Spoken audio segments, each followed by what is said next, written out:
kukasirika.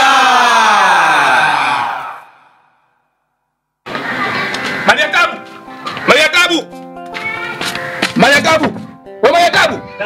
Ajua bana Mayakabu, toka bana. Toka bana. Mimi sitaki, nishagairi, sitaki. Sasa nani humtaki na aondoke kwenda wapi? Mkweo. Yaani wangu huyu wako leo amenipiga tukio hilo mchana wa leo. Kwanza wewe ulikuwa wapi? Kuna kidini na dalalia, kuna mtu kafa hapo kwa nilikuwa na dalalia apate sehemu ya kuzika. Basi wakati nimetoa kidogo wakanizunguka watu wakapiga, nimerudi hapa nimechoka, nimejilaza hoi. Yaani mkweo amenipiga tukio mchana wa leo. Yule mzee amenipiga tukio la kufa, tukio la kwenda. Yaani mimi nimekuja na mzigo wangu, nimeshindwa hata kula vyangu. Na mkuta ametia mwanamke ndani kwangu. Kaingiza mwanamke. Sasa hilo jambo la kulalamika ndugu yangu. Kwa sababu yule mzee katoka huko, kabano akafika hapa mjini pengine na kisenti chake, kamuona mzee mwenzake achangamshe mwili. Sasa kachukua ile apumzike achangamshe mwili. Sasa hapo kuna tatizo ndugu yangu. Mimi sijaona kama kuna tatizo. Hivyo mwanamke alomuingiza kwa ndani kwangu unamjua vizuri? Hebu nipashe. Umjui Sasa yule amemuingiza tatu, mke wa tete na.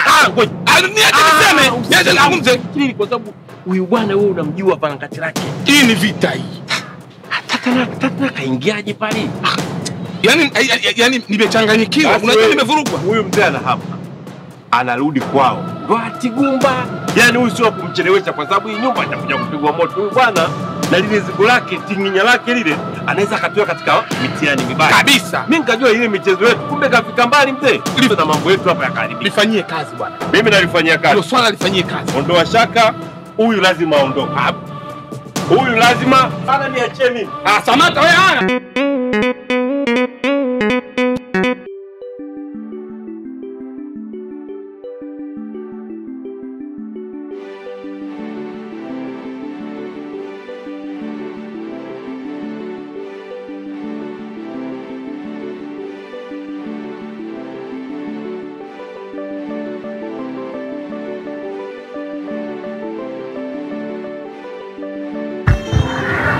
Habari yangu ndugu yangu dada. Safi vipi? Safi kabisa. Bwana mimi ndo nimeingia da.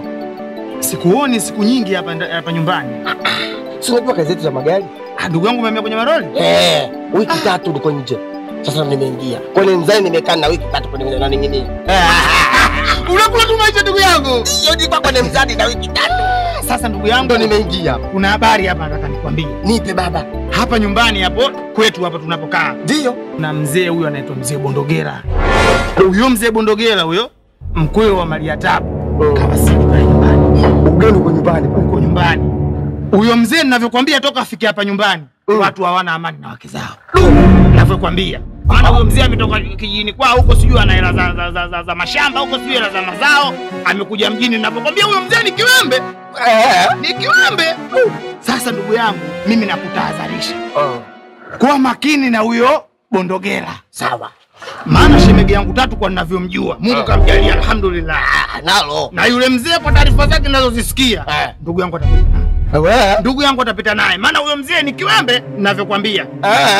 Ndugu yangu kuwa makini na Bondogera. Mimi sio mbea. Ila kwenye hili lazima nikwambie maana wewe bwana tena nasi ndugu yangu. Hebu pisha bana. Mimi ndo nakwambia wewe ndugu yangu. Allah.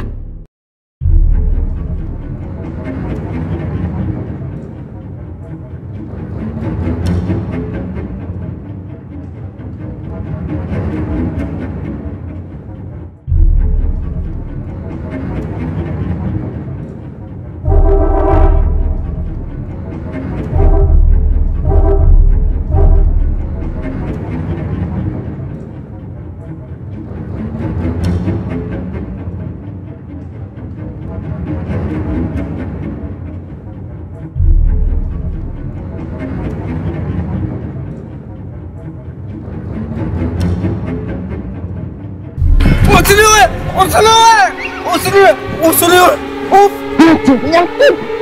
Niache!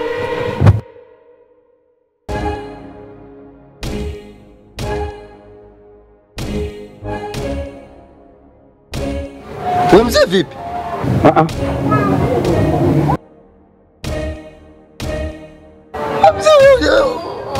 Mzee unaota?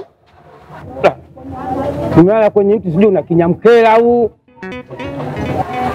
ujala wewe. Inawezekana ujala usiku na mchana pia ujala wewe. Ha? Wewe mbona kama mzimu? Kwanza wewe nani kwanza wewe katika hii nyumba? Wewe mbona umelala katika eneo la watu hivi? Sisi ndio wenyewe tunaingia kutoka sasa. Wewe nani kwanza? Mimi hapa. Naitwa Mzee Bondogea. Mzee Bondo.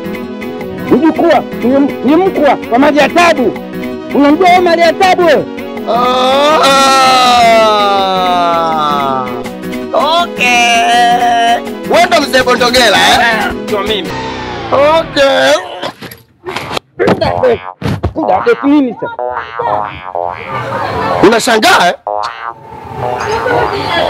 Wewe ndo Bondogela kujua sana habari zako wewe. Mimi habari zako ninazo. Mimi nashuka tu kwenye kitana naambiwa kabisa.